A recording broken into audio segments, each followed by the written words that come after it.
So welcome to part 1 of Indestructibles. So in this part, I'll be breaking down the motorcycle for you, not literally. Basically, I'll be taking you through all the parts of the motorcycle. This is basically mainly aimed at the noobs, so experts bear with me. Fender, aka mudguard. So your motorcycle has two of them, one up front, one on the rear. They basically prevent you from being blinded by mud or anything else on the road. Up next are tires. Noobs tend to call them shoes, although they're shaped nothing like shoes.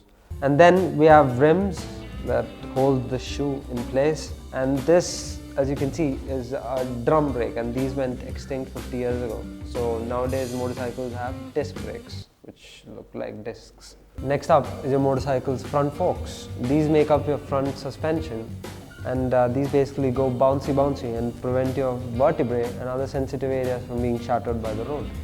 Eyes up here. This then is your headlight.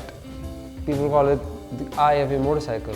This one doesn't work like most vintages, but hey, at least it looks good thanks to our Headlight X.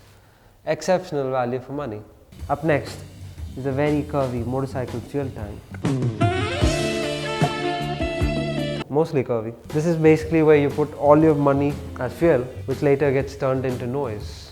So up next, we move on to the main item, which is the engine. So the engine in its entirety is basically divided into a few parts. So basically you have the engine cylinder, which is appropriately named because it looks like a cylinder. And then you have the silencer, which ejects out all the gases burned inside the engine. And then you have the engine cases, which you open to access the interiors of the engine. So then you have the brake pedal right here.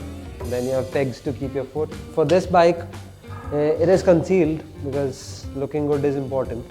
So if I take this panel off, which is easier said than done, you can see the carburetor, which serves up fuel and air in the ideal ratio so that the engine can get fired up.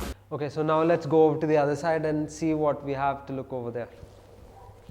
Okay, over here on this side we have the fuel tap, which turns on and off the fuel. And then there is this tickler valve, which is unique to the Java in its name, but basically this is a choke. In this one, you just give it a couple of squats and then it puts some fuel into the carburetor and helps it fire up a bit better. And over here you have the kick lever. In the Java, it's pretty unique because it functions both as a kick lever and the gear lever. Over to the rear, we have the exhausts, and in the Java we have two of them, which makes a hell of a noise. You have the pillion foot pegs, you have the rear shocker, which takes up all the bumps on the rear tires, and swing arm. So the swing arm is like a cantilever. It's like a subframe on the main frame, which holds the motorcycle rear tire in place and let it go up and down as it soaks up bumps. Okay, now following up on that, we have the seat where you rest your bum on.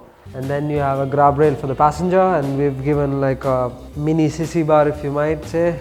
And yeah, basically that's it. No indicators, no crash guards, no unnecessary stuff, just the bare essentials. That's why we love our vintage motorcycles, right? So these right here were all the parts of the motorcycle, and now that you're familiar with them, we'll see you in our next episode where we'll be talking to you about pre-ride checks.